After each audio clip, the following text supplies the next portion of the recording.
అతడికి పుట్టుకతోనే అంగవైకల్యం, కాళ్ళు చేతులు సహకరించవు. కానీ చదువంటే పిచ్చి ప్రేమ. అలాగని నడుచుకుంటూ స్కూలుకు వెళ్ళలేని పరిస్థితి. తల్లి చంకనెక్కి రోజు పాఠశాలకు వెళ్ళేవాడు. చదువుతోనే భవిష్యత్తుకు మార్గం ఉంటుందని నమ్మిన అతని తల్లిదండ్రులు రోజువారీ కూలీలుగా పనిచేస్తూ కొడుకును ఉన్నత చదువులు చదివించారు. కన్నవారి కష్టాలను వృధాగా పోనీయకుండా కష్టపడి చదివాడు. తెలుగు అధ్యాపకుడిగా ప్రభుత్వ కొలువు సాధించి నేటి యువతకు స్ఫూర్తిగా నిలుస్తున్నాడు సంగారెడ్డికి చెందిన రేవప్పయ్య.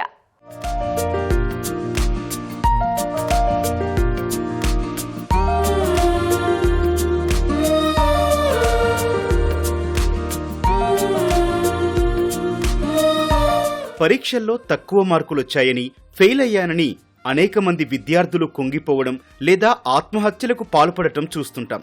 ఉద్యోగ ఉపాధి అవకాశాలు లేక చెడు వ్యసనాలకు బానిసయ్యారని వింటుంటాం. కానీ విధి వెక్కిరించి పుట్టుకతోనే దివ్యాంగుడైన ఈ యువకుడు జీవితాన్ని సవాల్గా తీసుకున్నాడు. వైకల్యం ఉందని ఆగిపోకుండా సొంతంగా ఉపాధి మార్గాలు సృష్టించుకోవాలని భావించాడు ఈ యువకుడు. ఇందుకు చదువునే ఆయుధంగా చేసుకుని కష్టపడి గెజిటెడ్ హోదాతో ప్రభుత్వ ఉపాధ్యాయుడిగా కొలువు సాధించాడు.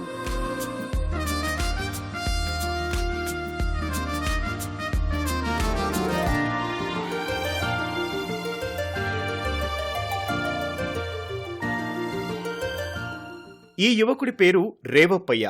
సంగారెడ్డి జిల్లా ధర్మాపూర్కు చెందిన రాచయ్య స్వామి బసవమ్మ దంపతుల కుమారుడు. చిన్నతనం నుంచి పోలియోతో పాటు కండరాల క్షీణత వ్యాధితో తీవ్ర ఇబ్బందులు పడుతున్నాడు. కనీసం తన పనులు తాను చేసుకోలేని పరిస్థితి. అన్నింటికీ వారిపైనే ఆధారపడే రేవప్పయ్య వారి కష్టంతోనే చదవడం ఆరంభించాడు. తల్లి రోజూ అతడిని చంకనెత్తుకెళ్లి బడికి తీసుకువెళ్లేది. కూలీ పనులు చేసుకునే వారి ప్రోత్సాహంతోనే ఉన్నత చదువులు చదివాడు. కుటుంబ కష్టాలను దగ్గరుండి చూసిన రేవప్పయ్య కుటుంబానికి ఆర్థికంగా అండగా నిలవాలని నిర్ణయించుకున్నాడు. లక్ష్యం దిశగా అడుగులు వేసి చివరకు విజయాన్ని సాధించాడు.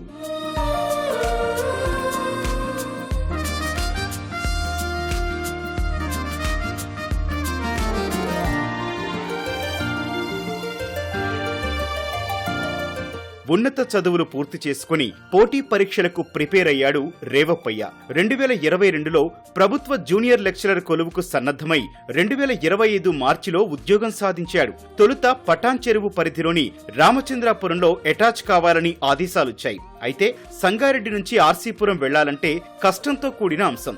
ఇదే విషయాన్ని విద్యాశాఖ కమిషనర్కి విన్నవించగా స్పందించిన ఆయన సంగారెడ్డిలోని మహిళా జూనియర్ కాలేజీలో ఆన్ డ్యూటీపై పనిచేయడానికి అనుమతిచ్చారు. ప్రస్తుతం సంగారెడ్డి ప్రభుత్వ బాలికల కళాశాలలో తెలుగు లెక్చరర్ గా విధులు నిర్వర్తిస్తున్నాను. నాకు ఆర్సీపూర్ లో వచ్చింది జాబ్. శారీరక అవస్థను అర్థం చేసుకొని కమిషనర్ సార్ నాకు సంగారెడ్డికి ఆన్ డ్యూటీగా పర్మిషన్ ఇచ్చారు. ఇక్కడికి వచ్చాక కూడా నాకు స్టాఫ్, ఇక్కడ పిల్లలు కూడా అందరూ నాకు ఎంతో సహకరిస్తున్నారు. సాయం చేయడం బట్టి నాకు ఇంకా ఈజీగా అవుతుంది. క్లాసులు పిల్లలతో బోర్డు పైన రాయించి చెప్తాను. మెయిన్ పాయింట్స్ అన్ని వాళ్ళతో రాయించి నేను అవి ఎక్స్ప్లెయిన్ చేస్తాను. ఎవ్రీ వీక్ 2 టెస్టులు పెడతాను. స్లిప్ టెస్టులు వాళ్ళని ఇంప్రూవ్ చేయడానికి చాలా బాగా చదువుతున్నారు వాళ్ళు కూడా. ఇది యాక్చువల్లీ 2022 నోటిఫికేషన్. 2023లో ఎగ్జామ్ రాసిన, 2024 రిజల్ట్ వచ్చింది. 2025 మార్చ్ 13 నాడు నేను జాయిన్ అయినాను ఆర్సీపూర్లో. అక్కడ నుంచి ఇక్కడికి ఓడి తీసుకొని వచ్చింది. పోటీ పరీక్షల కోసం కోచింగ్కి వెళ్లే సమయంలో రేవప్పయ్యకు ఆర్థిక స్తోమత లేదు. ఎక్కడికి వెళ్లినా అక్కడ కూర్చొని పాఠాలు నేర్చుకునే అంత శరీర అనుకూలత లేదు. దీంతో రేవప్పయ్య ఇంట్లోనే పరీక్షలకు సన్నద్ధమయ్యాడు. ఇంట్లో నేలపైనే పడుకొని పుస్తకాలతో పాటు సామాజిక మాధ్యమాలను ఉపయోగించుకుని పరీక్షలకు సిద్ధమయ్యాడు. తెలుగు ఉపాధ్యాయుడు అవ్వాలన్న లక్ష్యంతో ప్రిపేర్ కొనసాగించారని చెబుతున్నాడు రేవప్పయ్య. ఎక్కువసేపు కూర్చోలేను కాబట్టి పడుకొని చదువుతుంటే మాక్సిమం ఆన్లైన్ కోచింగ్ తీసుకున్నా. ఆ క్లాసులు కూడా నాకు రాయడానికి రాదు కదా, చేతులు సపోర్ట్ చేయవు. ఆ క్లాసెస్ కూడా పడుకొని విని గుర్తుపెట్టుకొని ఎగ్జామ్ రాసిన. చాలా టెన్షన్ అవుతుండే. నేను అందరితో పాటు పోటీ పడలేను. ఆర్థోపెడిక్ హ్యాండిక్యాప్ లో ఒక్క పోస్ట్ లేదు, వస్తుందా రాదనుకొని చాలా టెన్షన్ పడ్డాను. అంతకు ముందే మాకు మస్కులర్ డిస్ట్రోఫీ ఉందని 2013లో తెలిసింది. మా అక్క కూడా సేమ్ నా అలాగే నడవదు.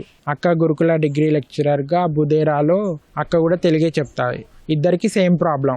అంతకుముందు చేతులకు చెప్పులు వేసుకొని నడుస్తుంటే నేను మోకాల మీద అంతా తిరిగి నా పనులు నేను చేసుకుంటుంటే ఎప్పుడైతే సర్జరీ అయిందో ముందులాగా కూడా నా పరిస్థితి లేదన్నమాట.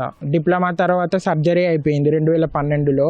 తర్వాత 1 year వేస్ట్ అయిపోయింది నాది. ఇంట్లోనే ఉండి ట్రీట్మెంట్ తీసుకున్నా ఆయన ఫలితం లేకపోయింది. తర్వాత ఓపెన్ డిగ్రీ చేసిన. ఇక ఇంట్లో ఉంటే ఎలాగో కష్టం అవుతుంది, కనీసం ఓపెన్ డిగ్రీ అన్నా చేద్దామని జాయిన్ అయిపోయినా. తర్వాత ఓపెన్ పీజీ చేసిన. ఓపెన్ పీజీ తర్వాత నెట్ సెట్ ఎంట్రన్స్ రాసి స్కాలర్షిప్ తెచ్చుకున్నా. పిహెచ్డి జాయిన్ అయినాను 2019లో జాయిన్ అయినా. ఇంకా నడుస్తుంది. తర్వాత నోటిఫికేషన్ వచ్చినప్పుడు జేఎల్ కోసం బాగా చదువుకొని జాబ్ తెచ్చుకున్నా. తాను సోదరి ఒకేసారి ప్రభుత్వ కొలువు సాధించడంతో కుటుంబంలో కొంత ఆర్థిక కష్టాల నుంచి గట్టెక్కామని చెబుతున్నాడు రేవప్పయ్య. ప్రభుత్వం ఇచ్చిన 3 చక్రాల వాహనంపైనే రాకపోకలు సాగిస్తున్నాడు. వయసు ఎదగడంతో పాటు బరువు కూడా పెరగడంతో పైకి లేపి కుర్చీపై కూర్చోపెట్టడం, పనులు చేయడం తల్లిదండ్రులకు కష్టంగా మారింది.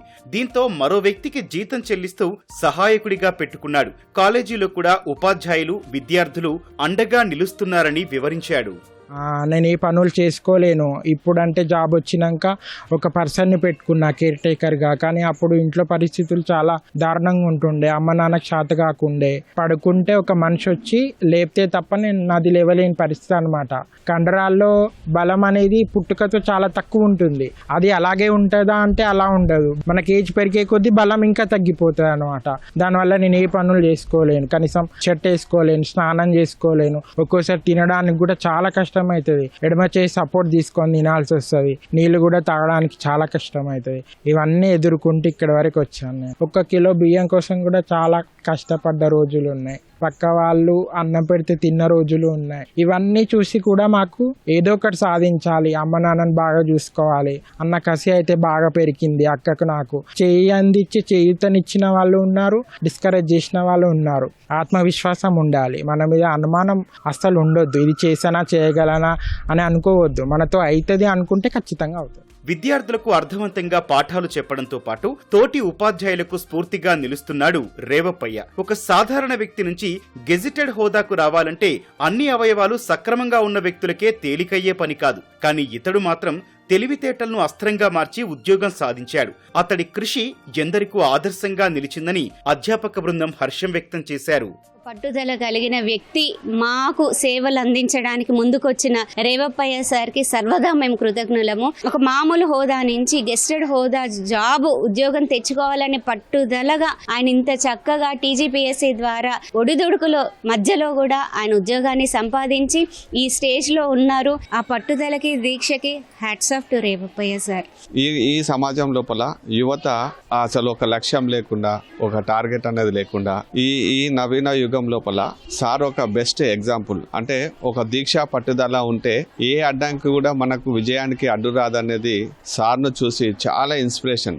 ఏ రోజు కూడా ఒక్క రోజు కూడా సెలవు పెట్టింది లేదు ఇప్పటి వరకు sir. So is very great. కళాశాలలో తెలుగు సబ్జెక్టు తీసుకుని వారు కూడా రేవప్పయ్య బోధించే విధానంతో ఆ సబ్జెక్టును ఎంచుకున్నారు. ఆయన నిబద్ధత, పట్టుదల, కృషి, విద్యార్థుల పట్ల గౌరవం మరింత ఆకర్షిస్తోంది.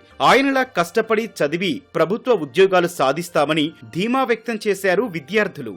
లాస్ట్ ఇయర్ స్వామి సార్ లేకుండే చాలా కష్టపడి మేము 99 మార్క్స్ తెచ్చుకున్నాం. ఇలాంటి పరిస్థితుల్లో ఉన్నా కూడా మా కోసం కాలేజీకి ఇంత దూరం కష్టపడి వచ్చి చెబుతున్నందుకు మాకు చాలా సంతోషంగా ఉంది. ఒక చిన్న విషయాన్ని డౌట్ అడిగినా కానీ దాన్ని మంచిగా క్లారిటీగా చెప్పి చాలా బాగా చెప్తారు సార్ క్లాస్. సార్ వచ్చి నుంచి మేము చాలా బాగా తెలుగు చదవడం నేర్చుకున్నాము. ప్రతి ఒక్క పాయింట్ ని చాలా క్లియర్ గా చెప్తారు. లాంగ్ ఆన్సర్ ని కూడా దాంట్లో మెయిన్ పాయింట్స్ చెప్పి క్లియర్ గా అర్థం అయ్యేటట్టు చెప్తారు. చాలా గుర్తుంటాయి. శరీరం సహకరించకుండా సమయాన్ని సరిగ్గా వినియోగించుకొని నిర్దేశించుకున్న లక్ష్యాలను సాధించాలని చెబుతున్నాడు రేవప్పయ్య. యువత పక్కదారి పట్టకుండా కుటుంబ ఆర్థిక పరిస్థితిని గుర్తు చేసుకుంటూ ముందుకు సాగాలని సూచించాడు. అన్ని అవయవాలు చక్కగా ఉన్న నేటి యువతరం పెడదారి పడుతుంది. కానీ సంగారెడ్డికి చెందిన ఈ యువకుడు మాత్రం అంగవైకల్యం కలిగి చిన్ననాటి నుంచి పోలియో, కండరాల క్షీణిత అటువంటి వ్యాధితో తీవ్రంగా ఇబ్బంది పడుతున్నా కానీ పాఠశాల దగ్గర నుంచి కూడా కళాశాల వరకు కూడా క్రమం తప్పకుండా వెళ్లి విద్యాభ్యాసాన్ని పూర్తి చేశాడు. అదే పట్టుదలతో తల్లిదండ్రుల కష్టాలను నెమరవేసుకుంటూ మొత్తంగా ఉద్యోగాన్ని అయితే సాధించాడు. ఆ జీవితం మొత్తం కూడా ఒక మంచి పాఠంగా కూడా విద్యార్థులు భావిస్తా ఉన్నారు. కెమెరామెన్ మొహమ్మద్ షాతో రామకృష్ణ, ఈటీవీ న్యూస్, సంగారెడ్డి నుంచి.